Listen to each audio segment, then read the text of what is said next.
Good morning students. Let us discuss class 7 chapter 5 acid, base and salts. Acid आधार और लवण. Different food items have different taste due to the presence of different substances in them. विभिन्न पदार्थों की उपस्थिति के कारण अलग अलग खाद्य पदार्थ में अलग अलग स्वाद होता है. जैसे नींबू का रस, चीनी, दही और सिरका जैसे खाद्य पदार्थ स्वाद के लिए खट्टे होते हैं.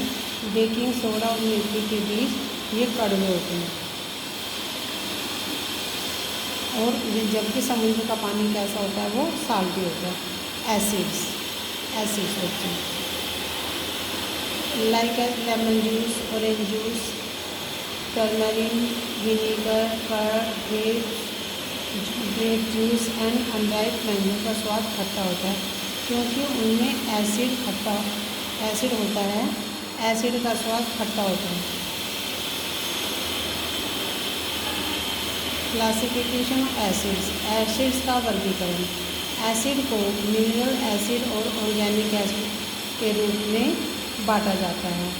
एसिड में क्या होते हैं, हाइड्रोक्लोरिक, सल्फ्यूरिक और नाइट्रिक एसिड्स आपके रसायन में उपलब्ध होते हैं.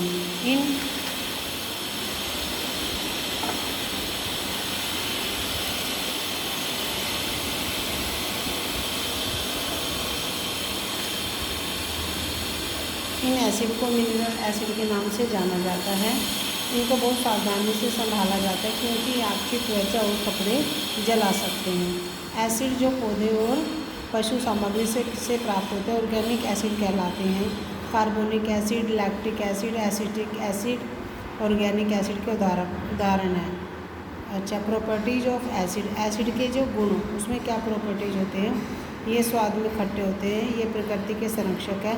एसिड नीले लिटमस पेपर को लाल कर देता है. एसिड मिथाइल नारंगी इंडिकेटर को पिंक में बदल देते हैं. एसिड बिजली के अच्छे कंडक्टर होते हैं क्योंकि उनमें आसानी से इलेक्ट्रिसिटी फ्लो होती है. ऐसी यूजेस ऑफ एसिड. एसिड्स के उपयोग. एसिड्स का नेम है, ये नेम ऑफ एसिड से यूजेस है. कार्बनिक एसिड कार्बोनेट पेय पदार्थ बनाने के लिए. टार्टरिक एसिड शीतल पेय एक संरक्षण के निर्माण में उल्टी को प्रेरित करने के लिए. बेजोइक एसिड भोजन को सुरक्षित करने के लिए. नाइट्रिक एसिड उर्वरकों, विस्फोटकों और सोने की शुद्धि के लिए. सल्फ्यूरिक एसिड डिटर्जेंट और उर्वरक बनाने के लिए. कार की बैटरी बनाने के लिए. हाइड्रोक्लोरिक एसिड घरेलू सफाई और स्विमिंग पूल की मरम्मत के लिए.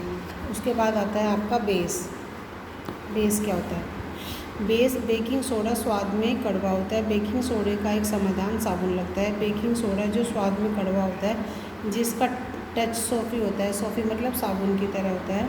बेस के प्रकार. Type of basis. बेस के प्रकार जैसे एसिड्स. बेस मजबूत या कमज़ोर भी हो सकते हैं, स्ट्रॉन्ग भी हो सकते हैं और वीक एसिड भी हो सकते हैं. बेस जो पूरी तरह जलीय घोल में अलग होते हैं, उन्हें स्ट्रॉन्ग बेस कहते हैं. ये ज्वलनशील होते हैं और त्वचा को जला सकते हैं. इनको हैंडल के साथ बहुत सावधानी से छूना चाहिए तथा नंगे हाथों से नहीं छूना चाहिए. Properties of basis. बेसिस की प्रॉपर्टीज. बेसिस के गुण. बेस स्वाद में कड़वे होते हैं और छूने से फिसलन महसूस करते हैं. सभी बेस लाल लिटमस पेपर से ब्लू हो जाते हैं. बेस रंगीन फेनोल्फथलीन से गुलाबी और मिथाइल ऑरेंज से येलो कर देता है. Uses of basis. बेसिस के यूज क्या है. पोटाशियम हाइड्रोक्साइड क्षारीय बैटरी में. सोडियम हाइड्रोक्साइड साबुन और डिटर्जेंट का प्रयोग निर्माण करने में. मैग्नीशियम हाइड्रोक्साइड एटासिड्स और एंटीपरफेसेट अमोनिया उर्वरक बनाने में. नाइट्रिक एसिड बनाने में. Calcium hydroxide cement, lime water, bleaching powder और फंगिसाइड्स बनाने में. उसके बाद आता है इंडिकेटर. इंडिकेटर क्या होते हैं. संकेतक ऐसे पदार्थ जिनका उपयोग परीक्षण करने के लिए किया जाता है, दो प्रकार के होते हैं. फर्स्ट होता है नेचुरल, प्राकृतिक होते हैं. स्वाभाविक रूप से पदार्थों से प्राप्त होते हैं, जैसे लिटमस पेपर, हल्दी और चाइना रोज, चीनी गुलाब आदि. अच्छा, उसके बाद है लिटमस पेपर. यह प्रयोगशाला में उपयोग किए जाने वाला सबसे आम इंडिकेटर है. यह लाइकन से निकाला जाता है टर्मरिक।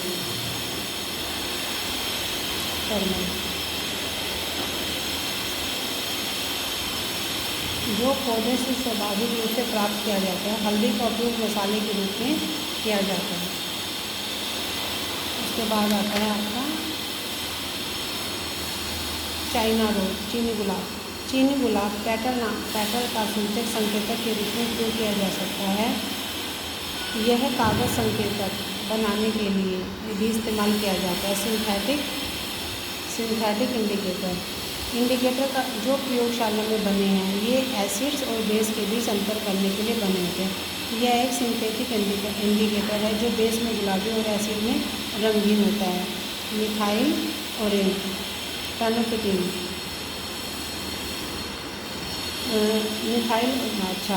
ये है फिनोपेटिलिन। यह एक सिंथेटिक संकेतक है जो बेस में गुलाबी और एसिड में रंगीन होता है। अच्छा, उसके बाद है मिथाइल ऑरेंज। यह है कि सिंथेटिक संकेतक इंडिकेटर जो ऑरेंज एसिड में बदल जाता है और बेस में पीला रहता है। उसके बाद आता है आपका न्यूट्रलाइजेशन। क्या होता है? निराकरण। जब एक एसिड आधार के साथ मिलता है तो वे एक दूसरे के प्रभाव को बेअसर करने की कोशिश करते हैं। इस एसिड और बेस के बीच प्रतिक्रिया को तटस्थता कहा जाता है। इसके परिणाम स्वरूप पानी और नमक के गठन में परिणाम होता है। एसिड प्लस बेस, नमक प्लस पानी। रोज़मर्रा की ज़िंदगी में तटस्थता भोजन को पचाने के लिए पेट में तरल पदार्थ ठीक से होने चाहिए। तरल पदार्थ ठीक से तरल अम्लीय होना चाहिए। Factory waste.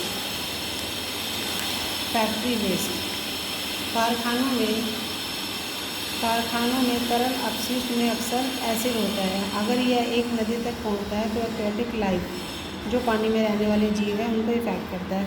Soil treatment. अधिकांश पौधे तटस्थ मिट्टी में सबसे अच्छे होते हैं। अगर मिट्टी बहुत एसिडिक है तो प्लांट अच्छी तरह से नहीं बढ़ते या बिल्कुल नहीं बढ़ते। कीट डंक, इंसेक्ट स्टिंग की डंक। जब एक मधुमक्खी डंक मारती है तो यह त्वचा में अम्लीय तरल इंजेक्ट करती है।